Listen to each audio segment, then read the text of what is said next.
আসসালামু আলাইকুম রহমতুল্লাহ বারাকাতুহু। শুভ দর্শক, আমি আব্দুল খালেক বলছি, একে এগ্রো। শুভ দর্শক, বর্তমানে আমরা আমাদের একে এগ্রো ইউনিট 2 এ আছি। এটার ঠিকানা হচ্ছে হরকল্লি ফকিরপাড়া, পাগলাপি সদর রংপুর। শুভ দর্শক, আমরা বর্তমান যে বেডে দাঁড়িয়ে আছি এটা হলো হাইব্রিড পেঁপের বেড, যারটা হচ্ছে গ্রিন লেডি। শুভ দর্শক, একদম পারফেক্ট কোয়ালিটি চারাগুলা যারা গ্রিন লেডি পেঁপের চারা লাগানোর কথা ভাবতেছেন বা গ্রিন লেডি পেঁপের চারা খুঁজতেছেন, তারা আর দেরি না করে আমাদের একে এগ্রোর সাথে যোগাযোগ করেন। শুভ দর্শক, আমি আপনার প্রথমে বলে থাকি আমাদের কাছে এই মুহূর্তে ডেলিভারি যোগ্য যে চারাগুলা রেডি আছে পেঁপের চারা, যারটা হচ্ছে green lady, yellow lady, red gun 2,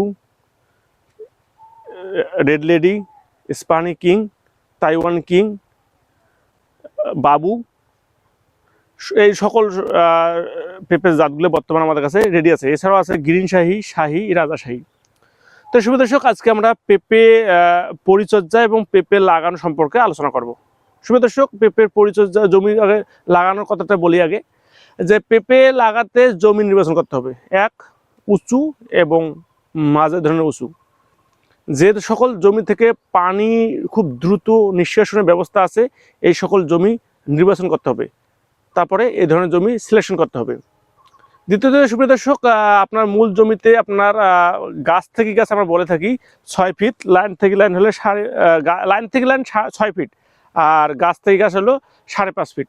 এইভাবে জমি গর্ত করতে হবে, 1 ফিট 1 ফিট চৌড়ো গর্ত করে পচা গোবর আপনার দিয়ে রাখতে হবে। সুপ্রিয় দর্শক, আমরা অনেকে ভুল করে থাকি যে রাসায়নিক সার আমরা আগে গর্ততে দিই, কিন্তু সুপ্রিয় দর্শক, আমি বলবো যে আপনারা রাসায়নিক সারটা আগে দেবেন না। এই জন্য যে আপনার গাছ লাগার 15 দিন পর থেকে সারের একটা ডোজ আছে। সকল TSP, MOP, urea, zinc, boron, magnesium, জৈব সারের একটা ডোজ আছে।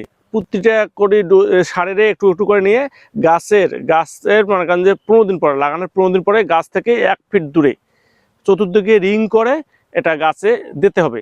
তাহলে দিয়ে মাটিটা ঢেকে দিতে হবে। দিয়ে যদি জমিতে পানি না থাকে হালকা মশলা দিতে হবে।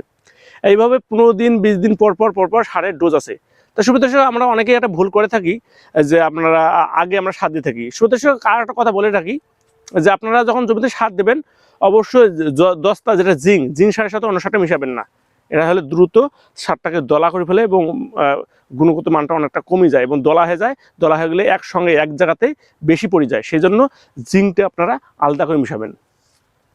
শুভ দর্শক, আপনারা আমি সবসময় একটা কথা বলে থাকি যে কোনো কৃষক যদি কোনো ফসল চাষাবাদের কথা চিন্তা করে, তাদেরকে অবশ্যই আমি বলবো যে আগে আপনাদের ওই ফসল সম্পর্কে বেসিক একটা ধারণা থাকতে হবে। শুভ দর্শক, আপনারা দেখেন যে কিছু পেঁপে আছে সবজি হিসাবে বিক্রি করা যায়, কিছু পেঁপে আছে কাঁচা পাকায় বিক্রি করে। তা আপনাদের জানতে হবে যে আপনার এলাকায় কোনটা বেশি চাহিদা, এবং আপনার আর একটা থিম করতে হবে যে আপনি কোন জাতটা আপনারা লাগাবেন। আপনি সবজি পেঁপেটা চাষাবাদ করবেন না পাকারটা করবেন, এটা আগে আপনাকে পরিকল্পনা করতে হবে। তারপরে আপনার পেঁপে সম্পর্কে কিছুটা বেসিক ধারণা থাকতে হবে, জানতে হবে কখন সার দিতে হবে, কখন পানি দিতে হবে। তা না হলে সুবিধা দর্শক অনেক বড় একটা ক্ষতি সম্মুখীন হয়ে যাবে। আমার কথা হলো, যে ফসলের করেন না কেন আপনারা আগে ফসল চাষাবাদের প্ল্যানিংটা করবেন। আর একটা জিনিস, আপনারা চারা, যে আমরা যে বলি যে চারা ভালো তা বীজ ভালো, তা চারা ভালো তা ফসল ভালো। তা সুপ্রিয় দর্শক, যারা আপনারা চারা সংগ্রহ করবেন তারা অবশ্যই, আমি বলতেছি না যে আমাদের একে একতে চারা সংগ্রহ করেন, শুধু আমি এটা বলতেছি না, আপনারা বিশ্বস্ত জাত থেকে চারাটা সংগ্রহ করবেন। এই জন্য যে জাতটা বলবে এই জাতটা ঠিক আছে কিনা এই সম্পর্কে আপনার জানতে হবে, জানে আপনি লাগাবেন বিশ্বস্ত জায়গা থেকে। আর সুপ্রিয় দর্শক, আরেকটা কথা বলে থাকি যে একটু ভালো চারা ক্রয় করতে গেলে একটু দাম বেশি হবে। আপনার বলে না একটা প্রবাদে কথা আছে, সস্তার 12 অবস্থা। সুপ্রিয় দর্শক, আগে ভাবার আগে লস খেয়ে ভাবার আগে তার আগে ভাবেন, আগে পরিকল্পনা করেন, তারপরে আপনারা লসের সম্মুখীনটা হবেন না।